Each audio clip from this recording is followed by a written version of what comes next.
Но Кабедон, казвам, че перфектно направен проекта. Нямаме нито една кружка да ни свети, навсякъде е направено. Ако имаме някакви проблеми, директно се обаждаме, веднага на момента и да ти сменя всичко. Сега аз, понеже съм от Айдемир, с кмета съм разговарял там, което е другото село по проекта. Да. Там имаме едни проблеми, изгасят така през определено време отделни участъци и има нужда от някакъв рестарт или нещо. Може ли да обясните там за какво става въпрос и дали ще се оправи това нещо? Значи имаше някакви токови удари. Аз съм говорил с Нягов. Нали, той се обаждаше, имаше някакви токови удари, забиваха неща, но те си ги рестартират. Ако трябва и ние ги рестартираме дистанционно, което е наложително. Но те могат дистанционно също да ги рестартират тези неща.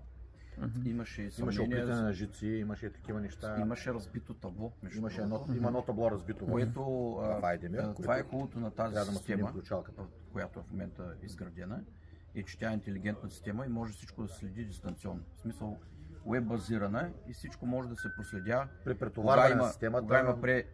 Ако има кражби на ток, също веднага изключва. В случая или дава информация на там отчети, на че има претоварване на системата. В смисъл, че има по-голяма консумация от самите улични осветителни тела. И в последствие разбрахме, че таблото е разбито, защото когато има претоварване, изключва главния предпазител. Така че има ситуации, при които ние го забелязваме и в други населени места, в които има хора, които неправомерно използват електрическата енергия от уличното осветление. И тази система позволява да си настроим разни нива, прагове, на които да даваме информация на общината директно за и вече да се намерят, ако има такива причина. И в кметството има така апаратура ли? Какво е? Която на компютър? Да, което е базирано. Тези табла са абсолютно проследими дистанционно през може и от телефона да го видим. Да, интернет връзката надежда ли? Интернет връзка към общината. Всички табла са вързани през интернет към мрежата. Това е в момента таблата на Сребърна. Това са таблата на Сребърна. Това са точките там, където са отделните. Това са всичките табла в Сребърна. Могат да следят на таблет, на компютър, на телефон. Кметовете нямат достъп, имат от общината. Могат да имат личен достъп. Но то е идеята да се следи от някой, който отговаря, ние да даваме информация на кмета постоянно, къде има превишена консумация. Някой, който е ангажиран с понижена консумация. Също аварии, когато има, веднага ще разберат точно покрай тази система. Какви икономии смятате, че може да има? Икономиките са в пъти. Лампите са сега, първо, че самите осветителни тела са много високо ефективни. Подменени са старите осветителни тела, които са с много голяма консумация на електрическа енергия. Второ, системата за управление позволява автоматично да се задават стойности и параметри, кога да включат, кога да изключат. Там, където не е необходимо осветление в определени часове, може да бъде изключено. Всичко това се случва дистанционно. Системата е уникална и наистина е много гъвкава. Реално ние разрешаваме достъпа на всички, които определят кметството за авторизирани лица. И те реално могат да следят в реално време, по всяко време на денонощието, 24 часа. И могат да се правят графици на месечни, 24 часа, 7 дни седмицата. Системата проследява и алармира, ако има някъде авария, ако има, примерно, също авария означава, примерно, при пренапрежение, изгорели осветителни тела. Това за всичко си получава информация директно през мрежата. Цялата тази система, така че ако има някакъв проблем, ние сме на разположение. Има си гаранция. Каква е гаранцията? Като време? 7 години. 7 години, добре. Което е най-големият проблем е токовите удари. Токовите удари са най-голям проблем. Когато има токов удар, пада бушона и 2 дена няма кружки. Докато обиколиш да видиш, сега също, природните стихии също оказват влияние, гръмотевици. Но това е, че ще знаят със всеки момент кое е табло, кой е трафопост, къде точно е. Имайте предвид, че тази система решава някои проблеми, но не решава всички проблеми. Цялата мрежа в тези села е въздушна и това ви е ясно, че при природни стихии там ще си има аварии, които няма как на този етап да се решат. Аварии имат и енергото. Точно. Приплитане на жици. Но като цяло се постига една много сериозна оптимизация с тази система за управление. Той доста кабели има подменили. И освен това, получавате много по-голяма осветеност. Вие ще забележите вечер, като минете по тези улици, че тук не говорим за осветеност по-висока с 10-20%. Тук говорим за много по-сериозна осветеност. Порядъка на 40-50% по-висока осветеност. И също толкова економия. И повече. Населението на тия села, всички села са много доволни. Че всяка една улица е осветена. Там, където има тъмни отсечки, пресечки, те вече са осветени много добре. И това може всеки да го види. Не е просто нещо, което е скрито в земята, то се вижда. Все пак 21 век сме. Точно така. Проектът е идеален, улицата осветление е идеално. Сега как ще функционира не мога да кажа, защото днес лично аз ходя да отварям пак табло. Сега някой трябва от фирмата да ни обясни, поне на мене, аз мисля, аз съм правоспособен работник и говоря, че един плюс. И смисъл, като общо ми е ясно, въпросът е имаме ли ние поддръжката в времето право на достъп? Да, разбира се. Няма поддръжка, няма гаранция. Добре, говорим, изтича гаранцията, след време, примерно.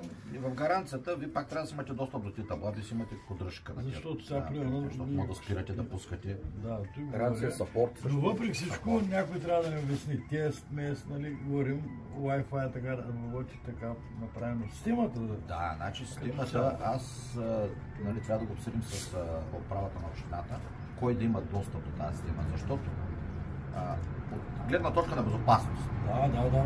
Значи не може един от телефона си или от компютъра, защото може на всеки телефон да се качи това.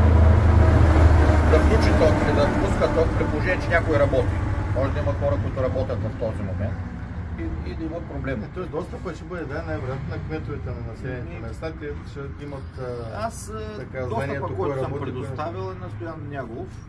Вече той, вие ще се разберете там нататък на кой ще предоставите. Трябва да е напълно ясно кои лица имат достъп, кои са авторизирани, защото, както каза колегата, това е най-важна безопасност. Най-важна безопасност. Това е ваше решение. Защото чрез тази система всеки може, който има достъп, може да включи и да изключи табло. Разбира се, да Стоян коментира ви, аз отварям таблото, обаче не знае дали някой от вашите не работи. Примерно го питах. Пълен сапорт. Табелка, че се работи хора по линията и т.н. Така се прави, които се занимават с... Значи, пълен сапорт ще имате и консултации по всяко време, когато имате необходимост. Вие ключове имате дадени. Аз имам. Просто, дори ако трябва да се спират, нали, има възможност и ръчно да се спира. В таблото, на самото, трябва да покажем само бутончето, и се спирате, ако трябва някъде да се работи. Може и без телефон да се спирате един бутон. Което е по-добре смисъл за вас. По-правилно е да се работи, защото тогава има изискване по нормативните уредби, задължително да се постави табелка, че някой работи така. Така или иначе тези действия ще бъдат извършвани от авторизирани лица от община Силистра, електротехници, които имат отделно, че трябва да попълнят всички нормативни документи за работа с електричество, така че няма как всеки от кметствата да пипа и да... Все пак имат инструктаж. Имат достъп. Сега кмета на по изключение електротехник, но другите кметове нямат такова образование. Могат да наблюдават системата, но по-добре да не се гледа. И още нещо относно проекта, когато се изграждаше, сега не знам на какъв етап сме, къде сме, но има някои не светнаха лампи още от самото начало. Записали сме ги. Трябва да ги кажете къде са, защото ние имаме дръпнати кабели допълнителни за... Не, тези лампи се светваха първия ден, втория ден просто спряха. Давайте справка. Това ние няма как да го знаем и да го видим, така че пише време да пращам хората и изпращаме екип, защото все пак сега го пускаме. Приключва проекта. Така че днес още, когато има такива да пращаме хората, да може да се отстранят, да може те да се получат вътре към общината. Към общината те ще ги пращат към нас. Значи по принцип няма проблем, ще да. Ние ще ви дадем наш контакт, няма проблем, звъните, обаждате се с нас. Аз звъня на Калоян последно време. Звънях на това на... Сега, това са телефони в офис. Давайте най-добре справка. Национални телефони и други телефони. Този е лично моя. Мога да звъните в... Ако има проблем, звъните на мен, няма никакъв Но въпросът е, че когато в офиса колежка Записва се. Аз ще го запомня, Да, колко ще запомня, колко няма да запомня. Най-правилно е писмено. Най-правилно колежката като запише и тя ще се изпрати. Защото всеки си носи отговорност, вече като има поща, кога е изпратена, кога е обърнато внимание, кога е взето някакво. Но ако има нужда, на червения телефон да звъниш лично на мен. Виж колко е интересно на червения телефон. Всичко да е Телефона, наред. нали? Все пак сме изпълнили едно. За друго трябва друго. Тогава говоря с колегите, евентуално като свършите проекта, да оставите ли според мен 10 лампи, някъде се ще ме пропусна. Да не ви викаме за... Не би трябвало да ме пропусне. Не, казвам. То така че ви няма да си ги слагате. Това са от висок клас. Така че не мисля, че ще имате проблеми. Ако имате проблеми, Пък не те си са имаме качествени ангажимент тела. по рекламация. Ангажиментите са Не, по гаранция. Точно, не поставя. Ако имате такива, не поставя. Непоставените трябва да се поставят сега. Да. Ако До има края на непоставени, седмицата казваш. Ние, който ще обади, не знам. Просто го има. Защото Пращайте ние списъци, работим по проекта, нали, те са бройка. Ние мисля, че сме спазили бройката. Ако нещо смятате, че има пропуснато, сега няма да влизаме 2-3 дни, може да ги изброим. Това няма изброяване, ние изброим 5 пъти ги броим и сега да Сега, дори да няма, вие сте преценили, че някъде е наложително, а няма по проект, за нас не е проблем да ви изпратим екип, да ви монтира, без като изцяло за наша сметка да бъде. Вие преценяте, че тук е необходимо, пък няма лампа. Дори да не е по проекта. Иначе хората са зло. Това е важно. Ние за нас е много важно това нещо, защото ние сме изпълнили много хубав проект и се радваме, че сме част от проекта. Така че Държим и на имидж, крайна сметка. Държим да бъдем информирани за всеки един недостатък или някакво оплакване и така, за да можем своевременно да реагираме. Проблеми с това. Нормално е въздушна мрежа. Съгласен съм. Нормално да има проблеми с... Миналата седмица доста дървета, нали така, с дървета. специално за този трафопост, нали, даже енергото малко на приятелски начала, хората спряха тока, да можем да зарежем там орехи големи, нали, очистихме. Точно това ще отлетехме, че Коните пречат. Да, предположихме, че е това, обаче не е това. Нали, трасето, на този трафопост трасето е... Добре. Партии, които трафопостове, да може да сменим, ще им дигнем предпазите. Кои трафопостове, освен вашия пост, са и двата на перушка са, нали, всеки не правят. Галабарните, те двата трафопоста правят. Пращайте на имейл всичко, което... Късно свети.